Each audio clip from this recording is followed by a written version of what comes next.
कि आज ये 23वां स्थापना दिवस, ये 23 साल राज्य अलग होने के बाद ये 23 साल होने जा रहा है, पूरने वाला है। तो आप याद करिए, ये 23 साल में माननीय मुख्यमंत्री रघुवर दास जी को छोड़ करके जितने माननीय मुख्यमंत्री बने, सारे के सारे लोग आदिवासी मुख्यमंत्री ही बने हैं।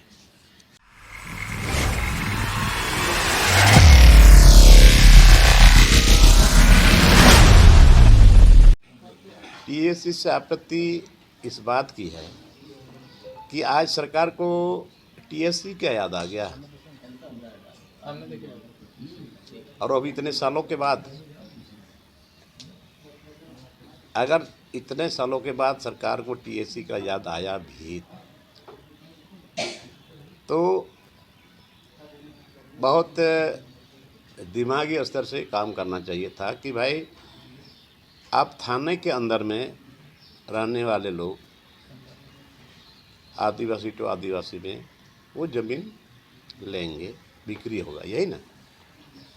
लेकिन मैं कहता हूँ कि बहुत सारे लोग ऐसे हैं, आदिवासी के बीच भी हैं, पैसे वाले लोग भी हैं, तो उसका एक लिमिटेशन होना चाहिए।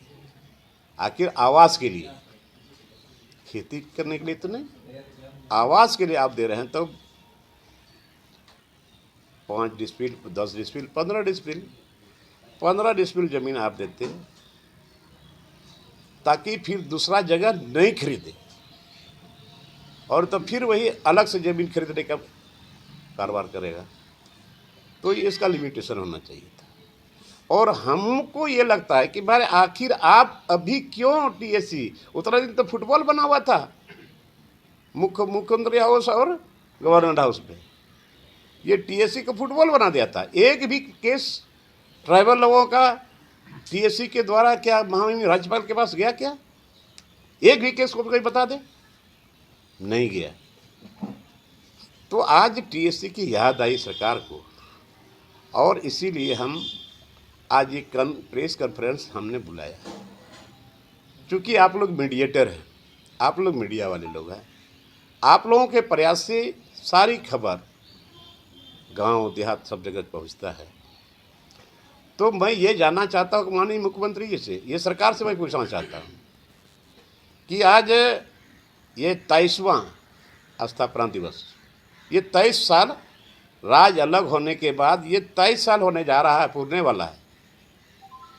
तो आप याद करिए, ये 23 साल में माननीय मुख्यमंत्री रघुवर दास जी को छोड़ करके जितने माननीय मुख्यमंत्री बने, सारे के सारे लोग आदिवासी मुख्यमंत्री ही बने हैं। तो क्या ये आदिवासी मुख्यमंत्री के प्रति यहाँ के आदिवासी मूलवासियों का जो भावना था, जो सोच था, जो उम्मीद था कि ये अधिसूचित क्षेत्र को ये लोग देखेंगे बारीकी से, लेकिन अधिसूचित क्षेत्र को इन लोगों ने एक तरह से अलग कर लिया दिमाग से। इसको किसी ने रीड नहीं किया कि ये आखिर अधिसूचित क्षेत्र बना तो क्यों बना, और वो भी अंग्रेज के टाइम का बनाया हुआ। तो ये अधिसूचित क्षेत्र स्पेशल यहाँ के जो ट्राइबल लोग हैं उनके लिए। आज देखिए, ये सौभाग्य है कि यहाँ पर आदिवासियों की ज़मीन पर कोयला, तांबा, अवरख, यूरेनियम, बहुत तरह का खनिज संपदा है। आदिवासियों की ज़मीन पर ही आपको ज़्यादा मिलेगा, या यहाँ के मूलवासियों की ज़मीन पर। तो लेकिन आज यहाँ से सेंट्रल गवर्नमेंट को 85% रॉयल्टी मिलता है। आज अधिसूचित क्षेत्र में रहने वाले आदिवासी मूलवासियों की स्थिति को देखिए। यही मुख्यमंत्री बोलने वाले, यही माननीय हेमंत सोरेन जी ने कहा था कि मैं स्मार्ट विलेज बनाऊंगा। आज आदिवासी को ज़मीन पर मैं छाती ठोक के कहता हूँ कि आदिवासियों के ज़मीन पर स्मार्ट सिटी बन रहा है। कौन लोग वहाँ रहेगा?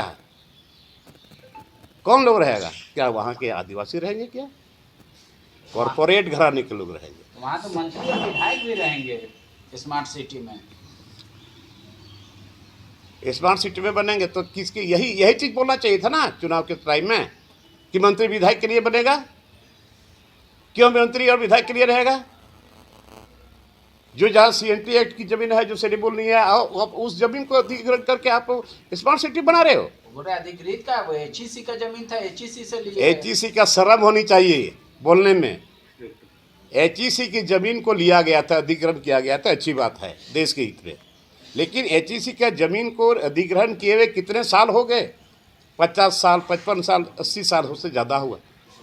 तो ये जमीन तो इसको स्वतः वापस होना चाहिए था। अगर नहीं होना चाहिए तो एक भी मुख्यमंत्री बतावे, मुंह से बोले पब्लिक के बीच में, ये जमीन वापस होना चाहिए था।